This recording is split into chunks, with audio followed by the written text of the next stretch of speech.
Hello everyone, welcome back to my channel Easy Learning with Himal. So this is your lecture 4 of your English course for the session 2021 to 22.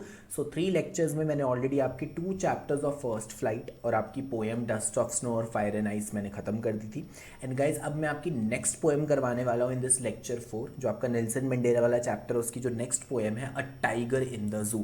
तो इस lecture 4 में हम Tiger in the Zoo complete करेंगे, ठीक है. और अगर आपको बाकी लेक्चर्स देखने हैं इंग्लिश के तो डिस्क्रिप्शन बॉक्स में जाओ, प्लेलिस्ट बन चुकी है, इंग्लिश के सारे लेक्चर्स वहाँ पे मिल जाएंगे. फिजिक्स की प्लेलिस्ट भी बनी हुई है, ठीक है. इस सेशन के जितने भी फिजिक्स के लेक्चर हो चुके हैं उसको वो सारे भी आपको उसी प्लेलिस्ट में मिल जाएंगे. तो प्लेलिस्ट आपको डिस्क्रिप्शन बॉक्स में मिल जाएगी. और अगर आपको डाउट्स हैं आपको या मुझसे डाउट्स पूछने हैं या नोट्स चाहिए आपको तो उसके लिए आप मेरा सोशल मीडिया ज्वाइन कर सकते हो. You can join my Telegram group. Instagram पे आप मुझे फॉलो कर सकते हो, डीएम करके डाउट्स पूछ सकते हो. ईमेल आईडी के थ्रू भी you can ask me doubts. और अगर मेरी अनअकैडमी पे फ्री क्लासेस अटेंड करना चाहते हो तो डिस्क्रिप्शन बॉक्स में अनअकैडमी क्लासेस का भी लिंक है, आप क्लासेस वहाँ से अटेंड कर सकते हो. अनलॉक कोड है HS19, ये वाला कोड पुट करके आप मेरी फ्री क्लासेस को एक्सेस भी कर सकते हो. तो let us start with lecture 4 that is a tiger in the zoo. तो बेसिकली ये बताया गया है कि जो टाइगर जू में होता है और जो टाइगर फॉरेस्ट में होता है उनके बीच में डिफरेंस क्या है. तो यहाँ पे थोड़ा एनिमल क्रुएल्टी की बात की गई है. तो जो एनिमल लवर्स हैं लाइक मी उनको ये पोएम काफ़ी अच्छी लगेगी, ठीक है. इमोशनल सी थोड़ी पोएम है, ठीक है, कि कैसे जो टाइगर एक जू में रहता है वो काफ़ी अपने आप को कन्फाइंड महसूस करता है, बिल्कुल भी फ्री महसूस नहीं करता, काफ़ी सैड रहता है. और जो टाइगर आपका फॉरेस्ट में होता है वो कितना फियरलेस होता है, वो कितना फ्री होता है. तो इसके बीच में कंपैरिजन किया गया और जू कल्चर को काफ़ी हाईलाइट किया गया. तो लाइन बाय लाइन बच्चों एक्सप्लेनेशन करवाऊंगा और जो भी पोएटिक डिवाइसेस इसमें इंपॉर्टेंट होंगे वो भी हम डिस्कस करेंगे. सो पोएम स्टार्ट करते हैं. एंड गाइज उससे पहले मैं आपको बताने वाला हूँ कि like you people are those who are preparing for the board exams. Next year आपके बोर्ड एग्जाम्स हैं. So due to this lockdown schools आपके जो टोटली हैं वो ऑनलाइन हो गए, ठीक है. सो क्लासेस सारी ऑनलाइन चल रही हैं. तो कहीं कहीं हमें ये होता है कि हम अपनी प्रोग्रेस को कैसे मॉनिटर करें, specially for maths and science. अगर मैं मैथ्स और साइंस सब्जेक्ट्स की बात करूँ तो कोई भी आप कॉन्सेप्ट पढ़ते हो तो कॉन्सेप्ट तभी समझ आता है जब आप उसके डिफरेंट क्वेश्चंस प्रैक्टिस कर लेते हो. बुक वाले क्वेश्चन तो हर कोई कर लेता है, बट अगर हमें कोई ऐसा प्लेटफॉर्म मिल जाए जिसमें हम डिफरेंट क्वेश्चंस प्रैक्टिस कर पाए, जिससे हम अपनी प्रोग्रेस मॉनिटर कर पाए और हमें पता चले कि हम बाकी बच्चों के बीच में कहाँ स्टैंड करते हैं, तब हमारी प्रिपरेशन जो है वो नेक्स्ट लेवल चली जाती है. तो उसके लिए अनअकैडमी कॉम्बैट का एक टेस्ट होने वाला है. हर ऑल्टरनेटिव संडे ये टेस्ट होता है और अभी 30 मई को भी अनअकैडमी कॉम्बैट का टेस्ट होने वाला है. 1 आवर का टेस्ट है जिसमें आपको डिफरेंट मैथ्स और साइंस के आपके क्वेश्चंस मिलेंगे from the initial chapters only, जो अभी आपके कवर हो चुके हैं स्कूल में. और आपको पता चल जाएगा कि आपकी रैंक क्या है, आप कितने मार्क्स स्कोर करते हो और आपकी प्रिपरेशन कैसी चल रही है. तो बच्चों डिस्क्रिप्शन बॉक्स में जल्दी से जाओ, क्लिक करो और इसको एनरोल कर दो फॉर फ्री, ठीक है. आपको कुछ भी पे नहीं करना है, टोटली फ्री टेस्ट है, ठीक है. संडे को 1 घंटा आराम से घर पे बैठ के ऑनलाइन टेस्ट देना और अपनी प्रोग्रेस को एनालाइज करना. डिस्क्रिप्शन बॉक्स में लिंक दिया हुआ है और टेस्ट को एक्सेस करने का जो कोड है दैट इज HS19. ये वाला कोड जब आप पुट करोगे तो आप इस टेस्ट को अनलॉक कर लोगे. तो बेसिकली इसमें आपको स्कॉलरशिप भी मिलेगी.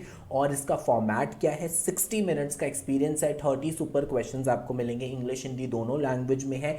नेगेटिव स्कोरिंग भी है जिससे कि आप कॉम्पिटिटिव एग्जाम्स की तैयारी कर पाओ. और इस टेस्ट के बाद हर एक क्वेश्चन का आपको डिटेल्ड वीडियो सोल्यूशन मिल जाएगा.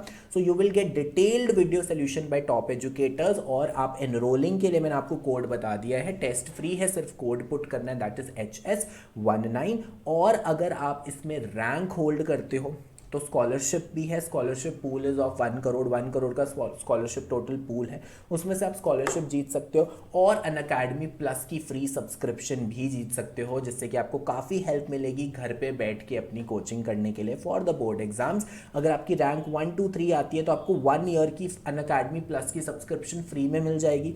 4 to 10 रैंक आती है तो उसी सब्सक्रिप्शन पे 75% ऑफ. 11 to 50 रैंक के लिए उसी सब्सक्रिप्शन पे 50% ऑफ. और 51 to 300 रैंक के लिए उसी सब्सक्रिप्शन पे 25% ऑफ. तो अगर आपके सब्सक्रिप्शन आ जाएगी आप सारे एजुकेटर्स, टॉप एजुकेटर्स से पढ़ पाओगे. I also teach on plus, ठीक है. सो कॉम्बैट में पार्टिसिपेट करो, अपनी प्रोग्रेस एनालाइज करो और उसके साथ साथ you can win scholarship also. अब हम स्टार्ट करते हैं बच्चे आपकी poem a tiger in the zoo. और ये पोएम किसने लिखी है, लेल्सी नॉरिस ने, ठीक है. लेल्सी नॉरिस ने पोएम लिखी है. मैं आपको बता चुका हूँ इस पोएम का एजेंडा क्या है कि यार यहाँ पे कंट्रास्ट बताया गया है, कंपैरिजन किया गया है, एक टाइगर जो जू में रहता है और एक टाइगर जो फ्री रहता है। तो स्टार्ट करते हैं। He stalks in his vivid stripes the few steps of his cage on pads of velvet quiet in his quiet range. Stalks मतलब वॉकिंग, ठीक है, छोटे छोटे स्टेप्स लेके वॉक करना। In his vivid stripes, vivid is bright colour, ठीक है। वैसे विविड का मतलब स्ट्रेंज होता है, बट यहाँ पे पोएम में जो विविड का मतलब है वो ब्राइट कलर है। तो बता रहे हैं कि एक टाइगर है, ठीक है, वो बहुत ही केज में कन्फाइंड है, मतलब केज बहुत छोटा सा। अगर आप जू में जाओगे तो आपको पता चलेगा जो टाइगर का या किसी भी एनिमल का जो केज होता है, जनरली जू की बात करें, नेशनल पार्क की बात नहीं करें, वहाँ पर ना छोटे छोटे केजेस में एनिमल को रखा होता है कि मतलब एक छोटे से रूम जितना केज होता है, ठीक है। तो वही बताया गया है कि थोड़े से स्टेप्स लेके ही टाइगर चल पाता है, और जो टाइगर की स्किन है उस पर बहुत ही ब्राइट कलर की स्ट्राइप्स हैं। अगर आप इस डायग्राम में भी देख रहे हो, इस फोटो में भी देख रहे हो, तो ये देखो, ये ब्लैक कलर की, वाइट कलर की, ब्राउन कलर की डिफरेंट डिफरेंट जो स्ट्राइप्स होते हैं टाइगर की स्किन को, वही बोला गया है कि वो उसकी स्किन पर ब्राइट कलर की स्ट्राइप्स है और वो फ्यू स्टेप्स लेके अपने केज में चल रहा है on pads of velvet quite. अब ये बहुत इंपॉर्टेंट लाइन है, पैड्स मतलब पॉज ऑफ टाइगर, ठीक है। पॉज मतलब जो उसके पैर होते हैं, ठीक है, द पॉज ऑफ टाइगर, ठीक है। जो पॉ होते हैं उसके बारे में बात की गई है। ऑफ वेलवेट क्वाइट मतलब यहाँ पे बोला गया है जो टाइगर है, जनरली टाइगर कैसे रहते हैं, रफ टफ होते हैं, फॉरेस्ट में रहते हैं, बट ये बेचारा टाइगर जिसको जू में रखा गया उसके पॉज भी बहुत ही ज़्यादा स्मूथ है, लाइक अ वेलवेट। जैसे वेलवेट का क्लॉथ होता है, वेलवेट का जो क्लॉथ होता है वो काफ़ी स्मूथ होता है, वैसे ही बताया गया कि टाइगर बिल्कुल भी जो है रफ टफ लाइफ नहीं जी पा रहा है, वो उसी कन्फाइंड केजेस में रह रहा है, और उसके जो पॉज हैं, उसके जो पैर हैं, वो वेलवेट की तरह से स्मूथ हैं, और क्वाइट मतलब बिल्कुल भी शोर नहीं होता। कभी कोई स्मूथ चीज़ आप किसी पे रब करो तो बिल्कुल भी साउंड क्रिएट नहीं होती, वैसे ही वो कह रहे हैं कि उसके जो पॉज हैं वो इतने ज़्यादा स्मूथ है एक वेलवेट की तरह कि जब वो चलता है तो कोई भी नॉइज़ नहीं होती। In has a quiet raise.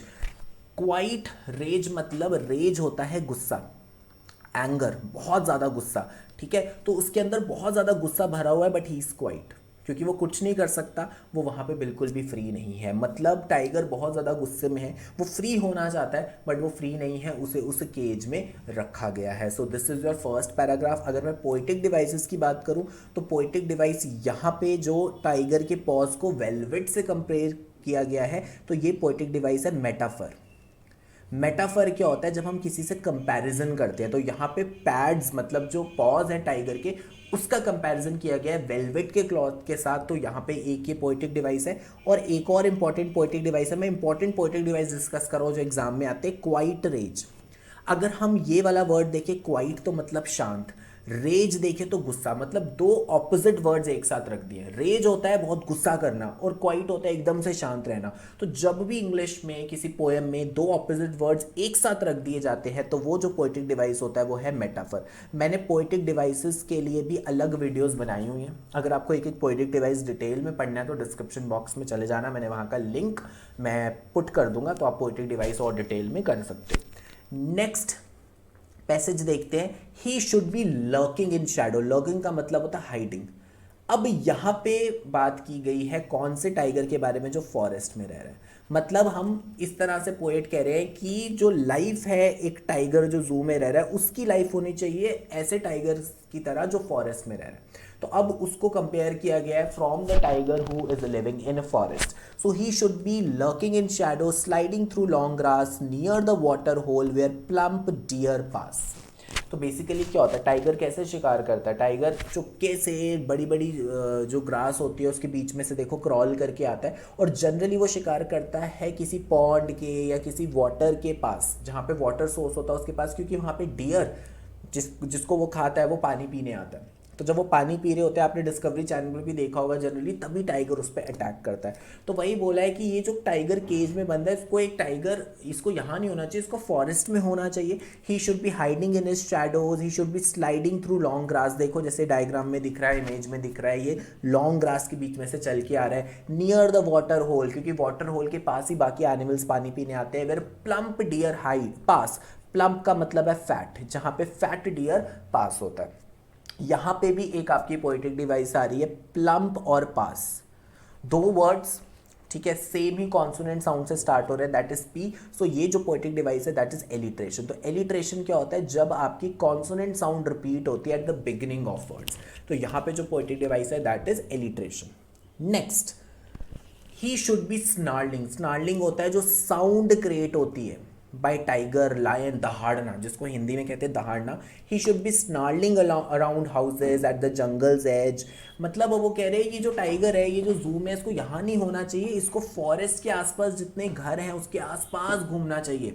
ठीक है, इससे लोगों को डरना चाहिए। मतलब टाइगर से हम जनरली डरते हैं, बस वो ये कहना चाह रहे हैं कि टाइगर फियरलेस होना चाहिए। ठीक है, कि जब वो विलेज के आसपास के घरों से गुजरे तो लोग उससे डरे, ना कि उसको केज में बंद करके रखा गया है।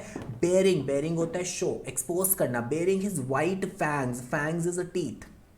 ठीक है, क्योंकि जब वो दहाड़ेगा तो उसके जो टीथ है, ठीक है, वो आगे एक्सपोज होंगे। हिज क्लॉज, क्लॉज होता है पंजे। टेरराइजिंग द विलेज, कि अगर कोई विलेजर उसको देखे टाइगर को पास होते हुए तो वो डर जाए। तो यहाँ पे मतलब पोएट ये नहीं कहना चाह रहे कि टाइगर जाके स्पेसिफिकली डराए, मतलब वो ये बताना चाह रहे कि टाइगर को इस तरह से फियरलेस होना चाहिए कि ही should be creating sounds around the houses. जो भी फॉरेस्ट के पास पे घर है, जब वो दहाड़े तो लोगों को उससे डर लगे। ठीक है, जब उसके वाइट फ्लैंग्स, उसके जो टीथ है वो विजिबल हों, उसके क्लॉज को देख के लोगों को डरना चाहिए। ठीक है, तो दिस इज द कंपैरिजन कि कैसे डरपोक बनकर, कैसे एक सबमिसिव सी लाइफ जी रहा है टाइगर जो एक केज में है, as compare to the fearless tiger, ferocious tiger जो आपका जू में है। यहाँ पे ये जो पोएटिक डिवाइस है स्नार्लिंग, जब साउंड क्रिएट की जाती है पोएम में, तो जो पोएटिक डिवाइस होता है वो दैट इज ओनोमेटोपिया। ठीक है, तो जब साउंड क्रिएट की जाती है तो जो पोएटिक डिवाइस यूज होता है वो होता है ओनोमोटोपिया। तो यहाँ पे स्नार्लिंग वर्ड आपको ओनोमोटोपिया पोएटिक डिवाइस बता रहा है। Next passage, but he is locked in concrete cell. Concrete होता है बिल्कुल proper tough, strong, something which is made up of cement, cement और something which is very strong. तो वो एक कंक्रीट स्ट्रॉन्ग से सेल के बीच में लॉक्ड अप है। हिज स्ट्रेंथ बिहाइंड बार्स, मतलब उसमें बहुत स्ट्रेंथ है। ऑब्वियसली टाइगर में बहुत स्ट्रेंथ होती है, बट उसकी सारी जो स्ट्रेंथ है वो उस बार के पीछे है। ये है बार्स। ठीक है, ये जो आपको यहाँ पे दिख रही है इमेज में, ये आपकी बार्स है, उसकी सारी स्ट्रेंथ ऐसा लग रहा है बार के पीछे छुपी हुई है। Stalking the length of his cage. Stalking मतलब वॉकिंग, मतलब वहीं पे वो क्या करता रहता है, उस केज में वॉक करता रहता है। Stalking the length of the cage, यहाँ हम इस तरह से भी इसको बोल सकते हैं कि वो देख रहा है कि कितनी कम स्पेस है उसके चलने के लिए। Ignoring visitors. Why ignoring? क्योंकि जितने विजिटर्स उसको देखने आ रहे हैं उसको वो अच्छा नहीं लग रहा। He does not feel happy, instead he feel sad. ठीक है, वो काफ़ी सैड फील कर रहा है। जो उसके अंदर वो एक गुस्सा है वो किसी को दिखा नहीं पा रहा, उसके अंदर जो वो फियरलेसनेस है वो किसी को दिखा नहीं पा रहा। तो इसीलिए उसको लोगों में कोई भी इंटरेस्ट नहीं है। जो लोग उसको देखने आ रहे हैं उसको और सफोकेटेड फील हो रहा है कि वो सारे विजिटर्स को क्या कर रहा है, इग्नोर कर रहा है। ठीक है, यहाँ पे देखो ये बिहाइंड बार्स, अगेन आपका कॉन्सोनेंट साउंड जो है रिपीट हुआ है, बिहाइंड में बी, बार्स में भी बी। तो ये वाली जो पोएटिक डिवाइस है ये भी आपकी एलिट्रेशन है। This poetic device is also alliteration. Next वाला पैसेज देखते हैं।